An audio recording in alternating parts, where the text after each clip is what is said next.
What can I do for you, Mr. Satan? What time is it, Conductor? Midnight, sir. The train crashes at dawn. Right on schedule.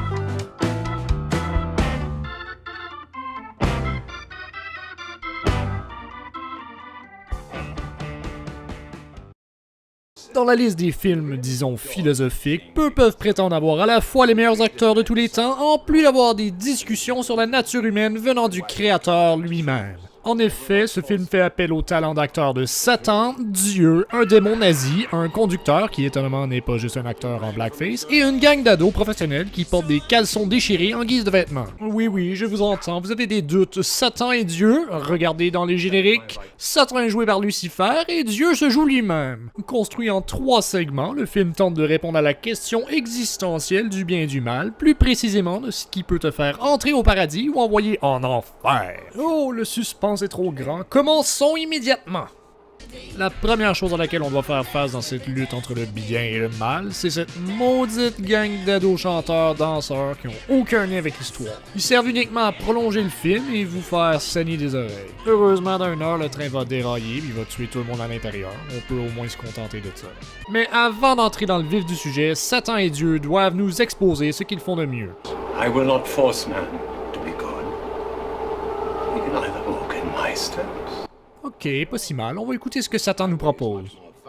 I offer adultery, alcohol, tobacco, cocaine, greed, rape, murder, war. Disons simplement que ce que Satan porte au monde est pas mal merveilleux. Il faut aussi aimer le style de Satan. Pendant que Dieu préfère la lumière directe, Satan aime le style et il va avec une lumière d'en dessous. C'est quoi le but de leur voyage? Juger les gens pour les envoyer soit en enfer, soit au paradis. Examinons donc le premier cas.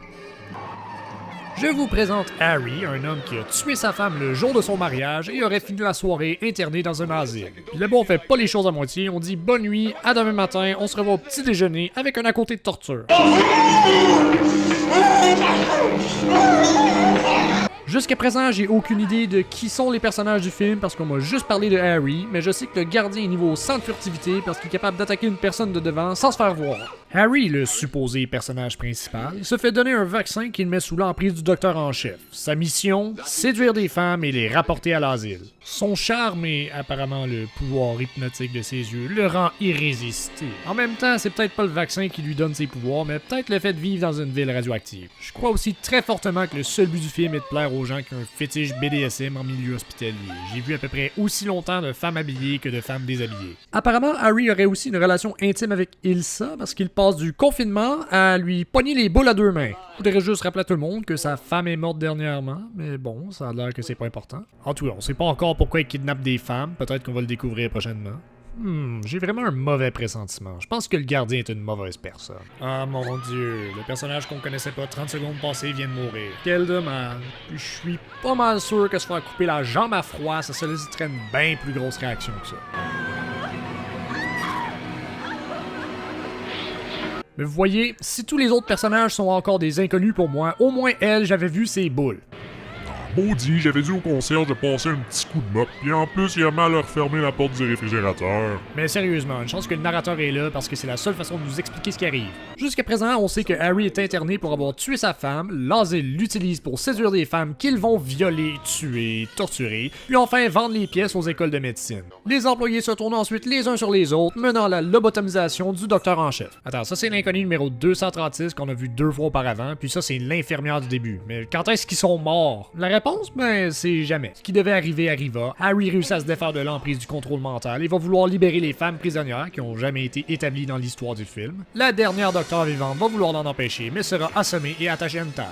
Vous savez quoi? Laisser ses ennemis en vie, c'est toujours une mauvaise idée. C'est pourquoi le directeur lobotomisé et son assistant croient devoir faire une opération et vont tout simplement trancher la gorge de la docteure. Ok, la docteure est morte, mais il me semble qu'il manque quelqu'un. Ah oui, inconnu numéro 74!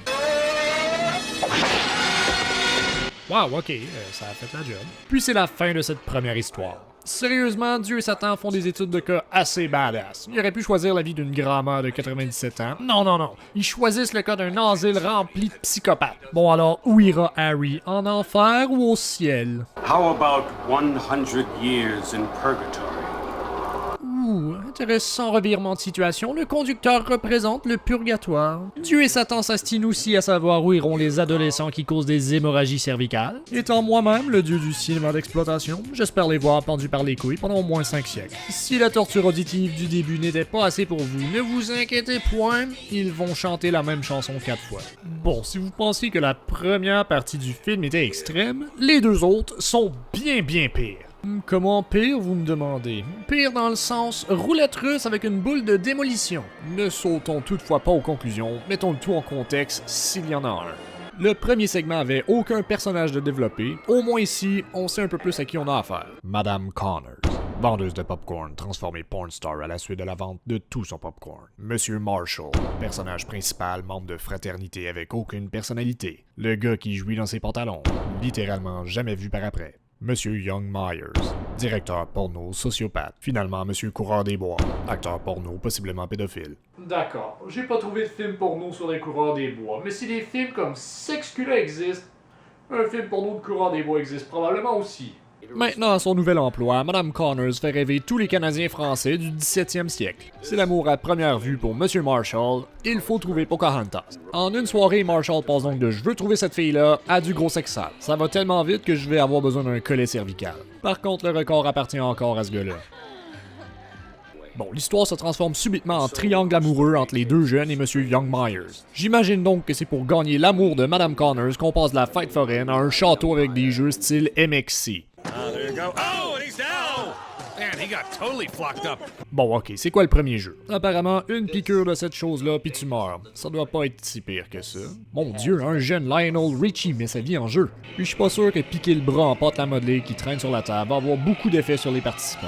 En tout cas, est-ce que la maudite bébite va piquer quelqu'un?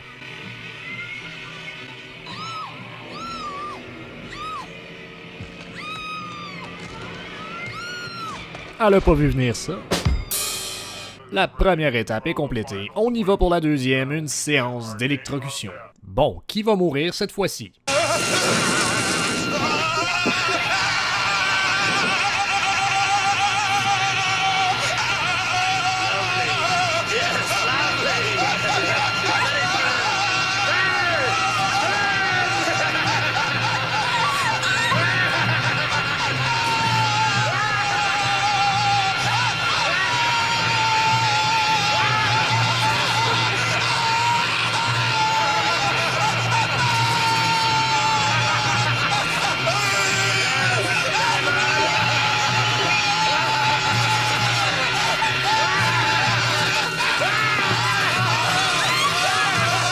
Ah, merveilleux! C'est la nouvelle façon révolutionnaire que je cherchais pour faire cuire mon bacon.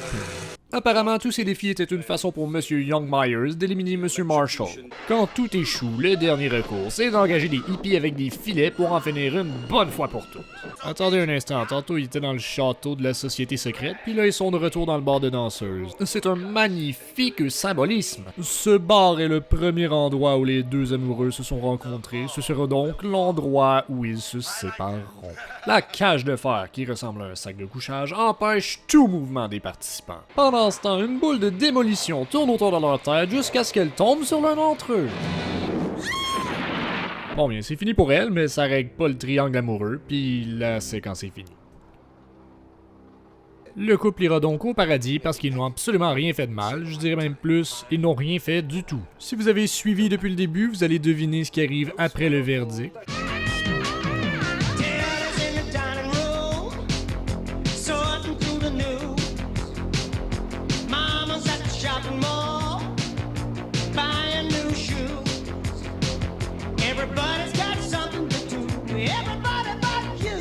Bon, les deux dernières séquences étaient bien plaisantes. Continuez à m'impressionner, s'il vous plaît. En guise de troisième et dernier cas, nous allons voir Claire Hansen, une chirurgienne. Super, notre personnage d'or, je me demande à quoi elle peut bien rêver. Wow, même pas 30 secondes d'introduction, puis on passe aux nazis.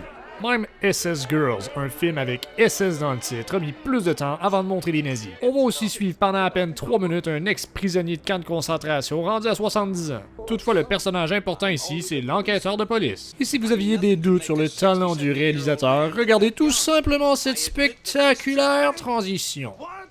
Him? Finished! God damn it, it can't be him! Can't you see that? Now you take it easy. Good night, Mr. Weiss.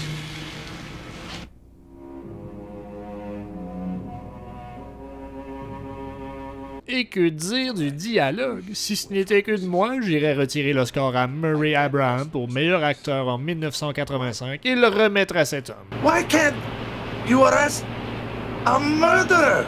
Mais quelle est la motivation de l'ex-prisonnier? Ah oui, un nazi immortel a tué sa famille. Il veut donc justice. Il a aussi un pouvoir de téléportation parce qu'il peut passer de chez lui à la maison du nazi en une seule scène. Je sais pas, mais je crois qu'il manque un petit quelque chose.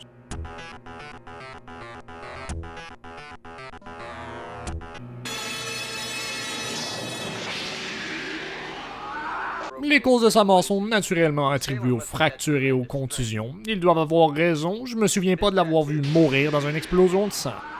On a encore un autre personnage principal, mis à part la chirurgienne et l'enquêteur.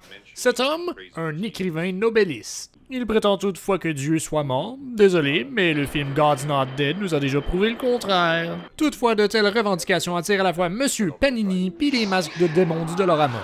Pendant ce temps, le détective enquête sur la mort du vieux prisonnier juif stéréotype. Mais n'ayant pas assez de preuves pour arrêter le nazi immortel, il doit se contenter de faire de la filature dans un club où les serpents sont utilisés comme colliers. Puis laissez-moi vous dire quelque chose, le nazi est un vrai tombeur de ses dames, surtout avec ses magnifiques sabots. Comme tout bon gentleman, il va donc la rapporter chez elle par la suite. Ouais.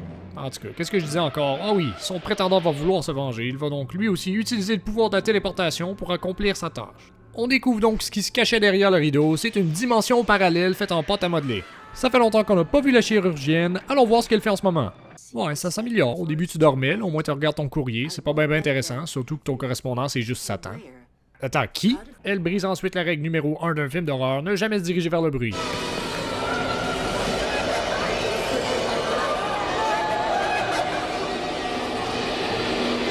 Suite à cette rencontre, elle se rend à l'église où elle apprend qu'elle aurait des super pouvoirs donnés par Dieu lui-même afin de combattre les démons. Et vous saviez peut-être pas, mais toutes les églises ont des compartiments secrets contenant des objets magiques. Voici une boîte pour paladin niveau 82. Elle donne 50 au dommage spirituel et moins 10 à l'intelligence. Ah tiens, quelqu'un d'autre qu'on n'avait pas vu, ça faisait longtemps. Tantôt, il faisait juste crier Satan à partir d'une voiture de police. Une belle jeune fille et Monsieur Panini. Je crois savoir où ça s'en va.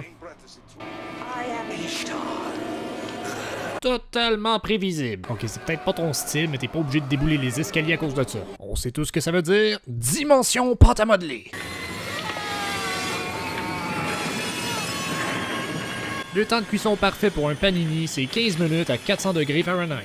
Ce qui est plus impressionnant par contre, c'est qu'il soit capable de récupérer le corps de Panini, surtout qu'on vient de le voir rentrer dans un trou infernal. Le détective commence toutefois à croire que Monsieur Olivier, le nazi immortel, est responsable de la mort des 3 hommes. Quoi, parce qu'on suit encore ce gars-là? Les choses recommencent à devenir intéressantes pour lui quand Monsieur Olivier lui demande de le rencontrer, puis malgré son refus immédiat, il sera quand même sur les lieux de la rencontre. Puis il attend foutument longtemps une fois rendu là-bas, parce que pendant ce temps-là, Olivier est occupé à faire un michoui de petit vieux. Il retourne finalement voir Hanson, juste pour le forcer à devenir un sataniste, sinon... Recant before this touches the floor.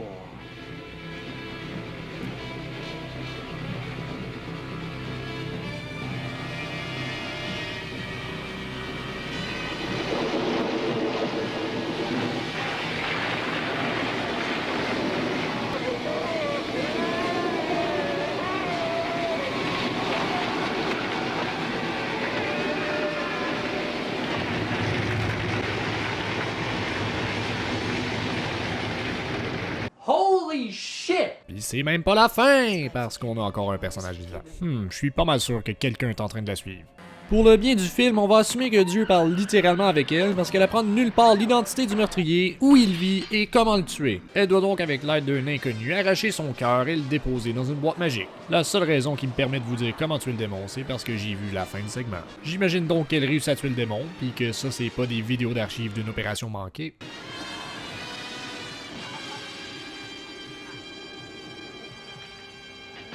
Wow, même pas. En même temps, je suis pas vraiment fâché parce que Monsieur Olivier était probablement le meilleur personnage. Donc le couple finira par aller au paradis, puis le policier et les autres personnages, j'ai aucune idée. Ah, enfin le moment qu'on attendait depuis le début du film.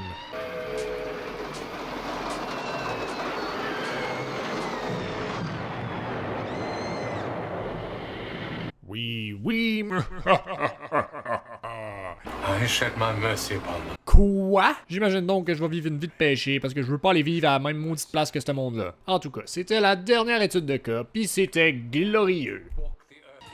En réalité, le film était composé de 3 films différents collés ensemble afin de faire un semblant de film cohérent. Les scènes de Satan, Dieu et les maudits adolescents étaient nouvellement filmées. L'univers parallèle en pâte à modeler a lui aussi été ajouté aux films originaux. On a dans l'ordre Scream Your Head Off, un film jamais terminé, Death Wish Club, aussi appelé The Dark Side of Love ou Carnival of Fools, ou tout simplement Greta. Et finalement Cataclysm, aussi appelé The Nightmare Never Ends. On a donc droit à des segments qui présentent des scènes à peine mises en contexte, puis la plupart du temps, il faut s'imaginer l'histoire dans notre tête. Apparemment, Freddie Main, l'acteur qui jouait Dieu, aurait été embarrassé par le produit final. Embarrassé? Non. Moi je dis merci d'avoir participé à un classique du cinéma. Est-ce que je recommande de voir ce film en entier? Oh my god, oui. Les scènes sont tellement mongoles qu'on se fout de l'histoire, mais ce serait une vraie torture si vous vous concentriez sur le montage. Attends, j'ai dit torture? Non, plutôt une leçon. Si votre cerveau peut être mis au neutre, 5 sur 5. Bien que le film soit terminé, l'aventure continue. Laissez-moi un like, des commentaires. On se voit à la prochaine soirée de cinéma d'exploitation.